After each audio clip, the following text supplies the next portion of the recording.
또 나왔습니다. 정부의 부동산 규제 강화책. 2025년 10월 15일 정부가 새롭게 발표한 주택시장 안정화 대책이 큰 화제입니다. 이번 대책은 한마디로 서울 중심에 과열된 부동산 시장을 시키겠다는 목표를 갖고 있습니다. 첫 번째 핵심 규제 지역 확대. 이번 대책의 가장 큰 변화는 규제 지역 확대입니다.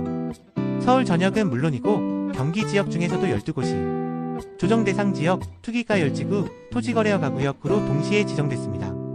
즉 이제 웬만한 수도권 아파트 거래는 정부 허가 없이는 쉽지 않아졌다는 뜻이죠. 이는 단기 투자, 갭 투자, 외지인 투기 수요를 차단하려는 조치로 풀이됩니다. 두 번째 대출 규제 강화. 이 부분이 실수요자에게 가장 체감이 큽니다. 15억 이하 주택 기존처럼 최대 6억까지 대출 가능. 15억에서 25억 주택 이제 최대 4억까지만 가능. 25억 초과 주택 단 2억까지만 허용됩니다. 예를 들어 20억짜리 아파트를 산다면 기존보다 최소 2억 원 이상 자기 자금이 더 필요해진 겁니다.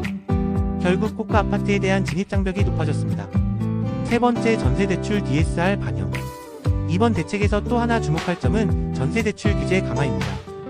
그동안은 전세대출이 DSR 총부채원리금 상환 비율에 포함되지 않았죠.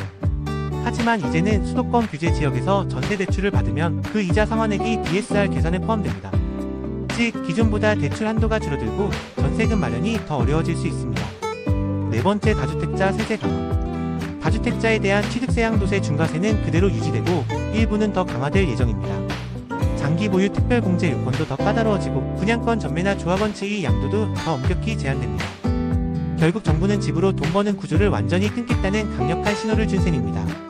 다섯 번째 시장 영향은 이제 시장은 분명 숨고르기에 들어갈 가능성이 높습니다. 규제 지역이 확대되고 대출 문턱이 올라가면 거래가 줄어들 수밖에 없습니다. 단기적으로는 거래 절벽이 올 수 있지만 정부의 의도대로 가격 안정 효과가 나타날 수도 있습니다. 결국 이번 대책의 핵심은 고가주택, 다주택자 투기 수요 억제입니다. 앞으로 부동산 시장은 실수요 중심, 자금력 중심으로 재편될 가능성이 높습니다.